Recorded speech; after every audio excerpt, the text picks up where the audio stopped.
Here's a question for you. If I gave you a bunch of jigsaw pieces and asked you to complete the puzzle, what's the first thing that you would do?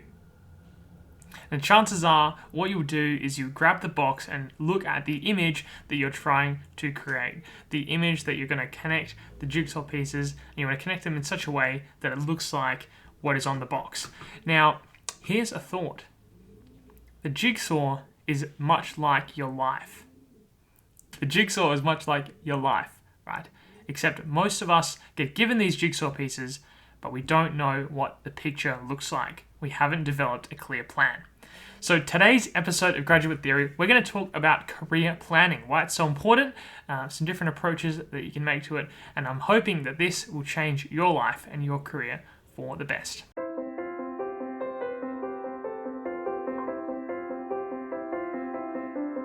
So what I want to do first is I want to look into the common traits that I see in people that have come on the podcast previously. And the common traits are that lots of these people that I've had on the podcast, high achievers, they have high degree of initiative, a high degree of drive, passion for what they want to do. But with that comes a clear aim. Right? They have this level of initiative and drive, but they are aiming at a clear target. They have a clear vision. They have a certain amount of clarity around what exactly it is that they want to do, and this allows them to take initiative in ways that are effective, right? And so reflecting on this, I was like, wow, I was thinking, at least for myself, I don't think I have a really detailed plan of my life and the things that I'm doing and how that kind of all aligns. And so this led me to discover this idea of career, life, planning, etc. So why do you actually need a plan? Why is this helpful? Well, the first reason why you need a plan is because it's going to make decision making a lot easier. So imagine the following. You've finished university, you've been working for a couple of years, and you are presented with the opportunity to go and do a master's at the university, and kind of you're in this two minds about whether you should pursue the master's degree or continue working in your career and continue sort of doing your job. Now, which one should you choose? Now, this is a tough one, right? Perhaps both are good. How are we going to decide though? And the key is understanding where we want to go in the future, what we want our lifestyle to look like, and then we can choose which of these options will get us closer to our desired lifestyle. Without this desired lifestyle in place, what will happen in these situations, and this is just one example, it could be, do you become a consultant, do you not, do you go to join a startup, or do you stay in corporate? There's any number of these types of questions can much more easily be answered if you have a desired end state in mind. Okay, if you know what you want your lifestyle to look like and that excites you, then it's much easier to choose between these options if you have a clear vision. The second reason why this is a good approach is to do with the comparison of others. Okay, one of the things as young people I think that we face a lot, and certainly myself, I face all the time, is trying not to compare myself to other people. So trying not to compare myself to other people who are about my age that have done cooler stuff than me. And certainly there's plenty of those, and there will always be people that have done more than you have. But one of the ways that you can minimize this or clear the clutter when it comes to comparing yourself to others is being clear on what your vision for your own life is. And then it doesn't actually matter what other people do then. If I'm pursuing the things that I want to do for reasons that I've selected, then it matters to me much less what other people are doing and what other achievements people have. If someone else is achieving more than them and more than me, then that's fine because I'm pursuing things that I want to do. And that's all. That's kind of the end. There's no real need to compare yourself to others. And so I think having a career plan in place will certainly help with this comparison trap. And the third reason is this idea of getting lost. And this comes from a guy called Clayton Christensen. He's like a business leader, thought leader. He's released a bunch of books, and his thoughts on this. One of his books is called "How Will You Measure Your Life?" And how will you actually decide what it is that you want to do? And it's tangentially related to this topic we're discussing today. But one of the things was he was in his business class at Harvard, and everyone's graduated and gone off to do amazing things, and then 10 years later he's kind of looking around and seeing where people are, and many people have kind of gone down a corporate route but then they've gone sort of too far and they've almost lost their way to the point where they've become so they've sort of gone so deep into their careers that they've then perhaps they've become divorced, or like their family, that like they don't really have a good family environment, and it's come at the cost of a lot of other things. And so what he's saying is that pursuing these things isn't necessarily bad, but what can happen is that you can pursue things and kind of lose track of where you are in the grand scheme of things. Perhaps having a good family and a good family life was something that you really wanted, but you got so lost in your career that you kind of lost track of like how that was all going. And so a key, one way to fix this problem, or at least help reduce the risk of this problem occurring, is by having a clear plan for what you want your lifestyle to look like, and really strongly not deviating from the plan. Like once you have the plan, not deviating from it, right? So that we can start to prevent some of these situations where perhaps you end up somewhere that you didn't expect or want to be. So one of the things I noticed was that when we go back in and look at the schooling system and how we're kind of taught about what we want to do when we're older, it's often like, do you want to be an engineer, a lawyer, a teacher, whatever it is. Like there's a bunch of kind of career paths that are laid out for you, and the idea is that you sort of choose one of these because it's the one that seems the best at the time. I guess I enjoy maths, so I'll be an engineer, or I guess I enjoy reading and writing, so perhaps I'll do law, or whatever it is. So that's kind of the extent of it. There's no real planning outside of that. And one of the key switches that we can make is, why don't we think about the end state first and then answer these questions? So we can ask first, what do I want my life to look like? And then which career path would best suit me in getting to that career path? And this is a fundamental shift and something that I think is quite beneficial. And I found 3 different places where this kind of takes place and where this gets mentioned. 3 notable ones at least, and it certainly gets mentioned in many more areas than just these 3, but these are 3 areas that I've come across recently that I thought was really interesting. The first one of these was in The 7 Habits of Highly Effective People. So The 7 Habits of Highly Effective People is a fantastic book, and I highly recommend that you read it. But habit number 2 in this book is called Begin with the End in Mind. And this habit, really the cornerstone of it, is when starting a new project or a new thing, begin with the end in mind. Understand what it is that you want to do or what the goal looks like, and then reverse engineer that and work out what you need to do when. And this can be applied to like small scale things, or in this case large scale things like your entire life or like your entire career. So and some really good thoughts that I've just read this, and some really good thoughts in there. All things are created twice, right? All things are created twice.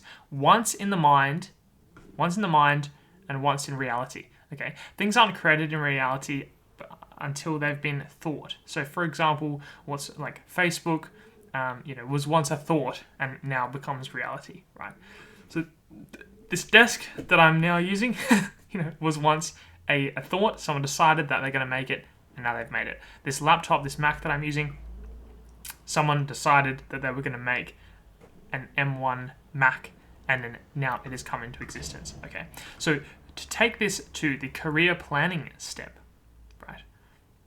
Your career plan, the life that you want, the career that you want, cannot be realized unless you first understand and think about what exactly it is that you want. Okay, and so I think this is a crucial step, and I think that was a great analogy and a great way to put it. The second place that I found this was in Jordan Peterson's self-authoring program. So if you're not familiar with Jordan Peterson, he is a really famous psychologist. He's often in the media for controversial political things, but that is besides the point today. Psychology is where he's really good, and certainly has a lot of good content around this. And one of his stellar programs is called the self-authoring program. And in this program, you create what is your personal heaven and your personal hell. So you create an ideal state, what you really want your life to look like, begin with the end in mind. And you also create a personal hell. Okay, so these are things that you really don't want your life to look like, and what would be a horrible experience for yourself. Okay, and these are unique to you, not necessarily universal.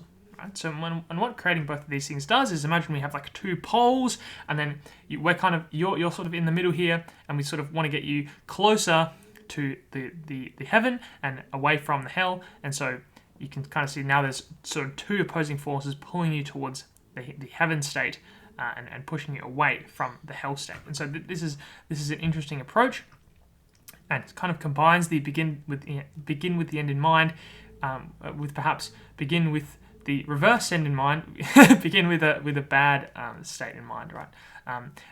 Another similar thought on this is Charlie Munger, who's Charlie Munger's Warren Buffett's second in command guy, and he often says, think about the way you wouldn't do something and then do the opposite to do the thing that you do want to do, because it's often easier to think about things you don't want rather than things that you do want. So that's the second place. I think that's really cool, and another way of approaching things. The third place that I've seen this is in Cal Newport. Cal Newport is someone that I really admire and respect. He is an author, he's a professor, he does a bunch of things, but what he calls this approach and this idea of career planning he calls it lifestyle-centric career planning. Okay, so you want to begin with a certain lifestyle in mind of what you want your life to look like, and then from there you then plan your career. And this makes things a lot easier for a number of reasons. So these are three ways and three different approaches that I've seen. I think it's common amongst many of the guests that I've had on the podcast.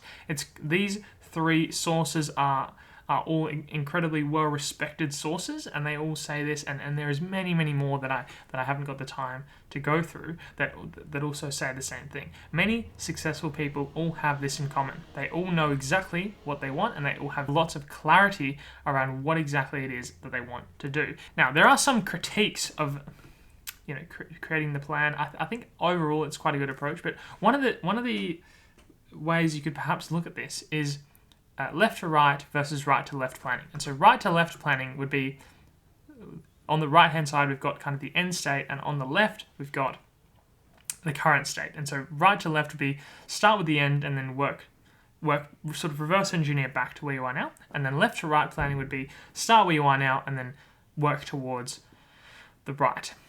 I think it's kind of a bit more serendipity perhaps in the career. Like they haven't necessarily planned out the next career move exactly in a lot of detail. But I think still these people, and you'll notice in both right to left and left to right, there is still the right-hand side, which is the plan. And so I think the plan is important regardless of if you're going to take a more serendipitous approach to your career or whether you're going to sort of reverse engineer things quite tightly, perhaps. I think it's hard to reverse engineer things in a lot of detail far in advance. So there's one problem with it, but I think you must always, I think at least for myself, I'm seeing that having a plan in place is going to be incredibly useful, and at least having a desired lifestyle state that you want to get to is going to be extremely effective. So how do you actually do this? How do you actually go and create your lifestyle plan? How do you actually do it? Well, there's two different ways that I've come across and that I will be doing. The first, it comes from this book, and that is to create a mission statement. And so we've mission statement in the sense that we want to try and create something that is for you, like your own constitution, right? So we've all heard of like the American Constitution, very strictly followed document. And so what we want to kind of do is do something like that for yourself. Like, how would we best represent you? What would a mission statement of you look like? Or even think about things like perhaps the organization where you work has a certain mission statement, slogan, etc. Like their mission, what is the mission of you? What is your mission? What are you setting out to achieve? What values do you have? Everything like this. What do you want people to say about you? I think these are great questions to answer. And it's important too to be creative with this. It doesn't necessarily have to be written. You can make a song, you can make a vision board, whatever. The point is that we have some ideal state in our mind, and then we're going to try and sort of stick to that. The second way of doing this is a way that I saw on LinkedIn. I've seen from a number of approaches, but recently it was Adam Gahar on LinkedIn, who's a previous podcast guest, and he recommended answering a bunch of questions. So, and writing out your answers in detail. Answering questions in 4 categories. do, be, have, give. Okay, so what things do you do? What things do you have? Who are you? Be, like the be part. Who are you? What do people know you for, etc. And then give. What do you give back to the community? Perhaps it's financial. How are you kind of involved in that way? What kind of things do you do there? And so that is super cool. And so what you can do is get clear on some of these questions. And if you want to find a full list of these questions, I have them in the newsletter as a part of this episode. So you can go there and find a list of good questions and techniques to get started. But I think having this idea is something that is super, super cool. And something that I'll be getting started on, right? I think things like this take a lot of time. And I think it's, you can't just sit down and in 10 minutes and write this.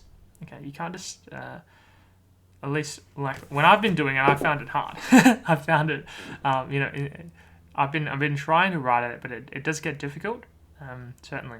But yeah, I hope this helps, because some of this stuff is what I'm going through right now, and this is things that I am actively looking at. Like, yesterday I was actually doing a lot of this stuff, so at the time of recording yesterday, I was doing it, at least. So yeah, I think it's super interesting and super fundamental. I think, at least for myself, I'd flirted with this kind of ideas before, in the sense that I'd sort of seen, oh yeah, that's probably a good idea to do something like that, but hadn't actually done it. And I think from what I've seen, this activity is likely one of the best activities that you can do to get real clarity around what exactly you want your life to look like, and really help you make decisions from a career sense, and sort of set you on a path that you're both excited about and interested in pursuing. Hopefully this episode helped everyone. If you really enjoyed this episode, please go to the newsletter. The link is in the description of this episode, and you can read a bit more about it and find some of those leading questions. Thanks so much for listening to today's episode, and if you did enjoy, please consider subscribing wherever you are. And without further ado, we'll see you in next week's episode. Thanks.